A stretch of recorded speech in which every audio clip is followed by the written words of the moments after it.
Hey everyone, welcome back to the channel. In today's video, I'm going to show you how to slow zoom in CapCut PC. First of all, open the CapCut and drag your video in the timeline. Now, you can see this white line here. You have to drag this white line to the point where you want to start slow zoom in. On the right side, you will find this window. In upper side, you will be on this basic and you will see here this position and size.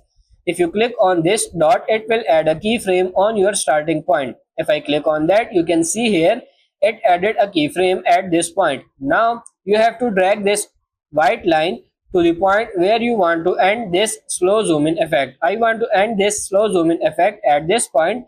Then click on this add keyframe again and change its size. I will scale it to 170 and change its position also from this to this. Now you can see here are two keyframes, one is starting point and one is on end point. Now if I play this video, you can see here after this point our video is slowly zooming in. So that's pretty much it for this video. I hope this video was helpful. If it is, like it and subscribe to the channel. Thank you.